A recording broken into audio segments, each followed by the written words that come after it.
Hi there, welcome to Grain TV. I'm Kevin McNew. It is Friday, April 7th. Let's take a look at GrainEdge's trading platform and see what the action was like today.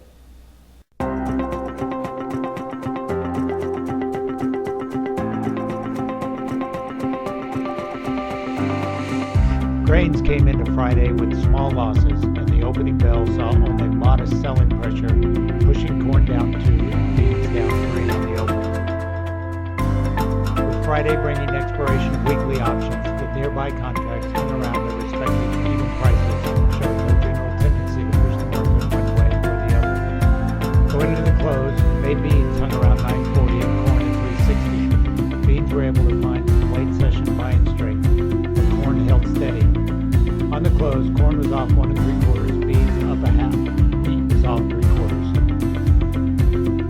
Welcome back. Let's take a look at some of the news that was shaping the market today. Let's start, first of all, with South America and specifically Brazil. We know that analysts have been ramping up their Brazilian soybean crop estimate over the last week. We've seen range of estimates from 111 to 113.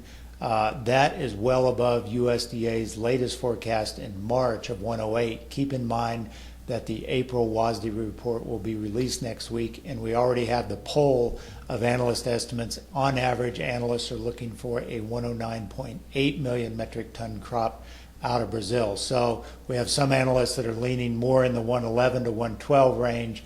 So it is potential to see a very big crop if USDA decides to ratchet that number into the 111, 112 range. Other news out, the weather going into the weekend in the U.S. looks pretty favorable as we look ahead for the next few weeks. First of all, we're getting plenty of rain in some areas, and we're seeing also the outlook for some dry periods to get crop planting going. We will see on Monday what USDA says about corn planting. We are off to a quick start in the Delta region, and that will start to move more into the core Midwest states as we traverse forward. But overall, the weather looks pretty benign. No real dry spots, certainly no overly wet spots at this stage. But there is plenty of rainfall in the forecast that could, if it in fact materializes and gets wetter, could lead to some planting delays. But right now, there's no real hint of serious planting delays. Let's switch gears and talk about the situation in China, because as we know, what China is doing in soybeans has a major impact on us in the U.S. as well as in the global marketplace. And obviously with Brazil and Argentina getting to harvest their big crops, and what China is going to be doing over the next few months could be pivotal to what happens to our soybean prices. As we look at the hog margin in China and the soybean crush margin, you'll take a look at this chart. You'll see in purple the soybean crush margin for processors there in China, and in orange is the hog margin. And what I want you to focus on is, first of all, on the left side of the graph in yellow, you'll see that period in March to June of 2016. This time last year, this is when the market started to take off for soybeans.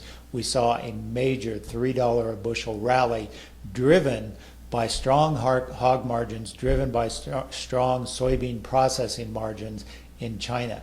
Now, more recently, after our harvest in October, we got a nice bump up in soybean prices, getting us above $10 a bushel, and a lot of that was attributed to the very strong soybean crush margin.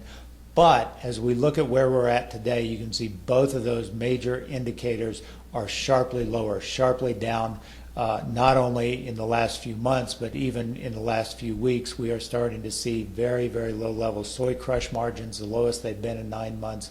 Hog crush margins also down to 3-month lows. So overall, as we look at the situation lining up, South America is really starting to ramp up their harvest. You know, Brazil's about 70% done. Argentina will get further along as they move south in the harvest season. So we will see a lot of competition, and that could spell problems for the soybean market. Even though we've had a big slide, there could be more price pressure looming down the road.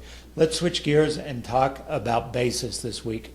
As we look at the end of week charts here, we've been focusing on these over the last 6 months to try and get a sense of where the market needs to go in terms of cash basis.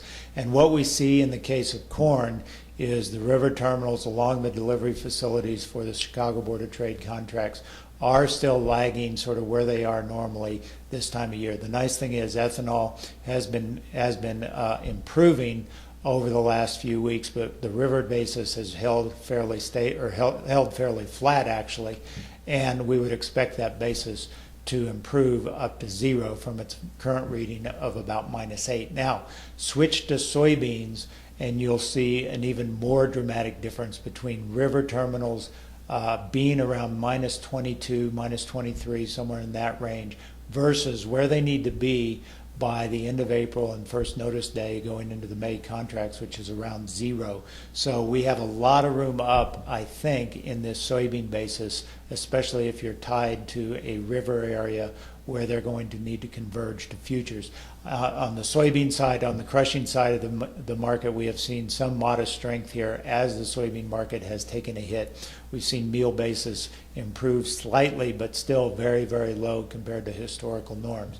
So where do we go from this point forward? Keep in mind, we talked about this last month, around March 7th. We put out this forecast that said around that time we expected the corn futures and bean futures markets to weaken.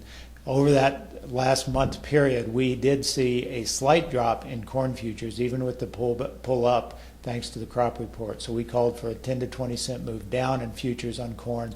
We got a 5 cent down move since that time. In beans, we called for a 30 to 50 cent move down. In beans, we saw a 67 cent down move in the last month. On basis, we didn't quite meet the basis improvement that we thought. We thought about a 5 to 10 cent move up in corn basis, 10 to 25 in beans. We were a little on the low side of those estimates. So going forward, as of April 7th, it's a little less clear where the futures market needs to go. I think certainly in beans there is more downside risk for the reasons we've talked about. Brazil, South America, very big crops.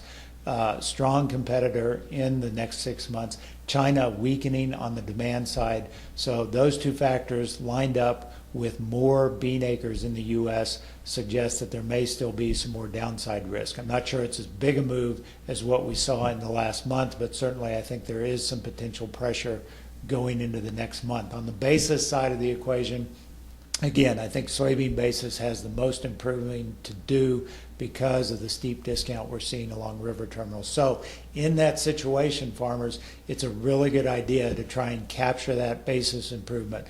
If you're worried about the futures market, you need to be hedging on the Chicago Board soybean futures and capture the strength in the basis over the next few weeks. So that really, I think, is maybe the best opportunity here. I don't think we go sharply higher here on the board. I think, if anything, this is a game of singles and small ball, if you will, to use an analogy from baseball, and hedging and capturing that improvement in basis may be the best bet in the next few weeks.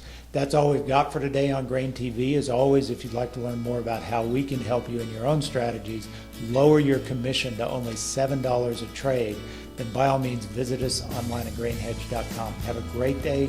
We will talk to you on Monday.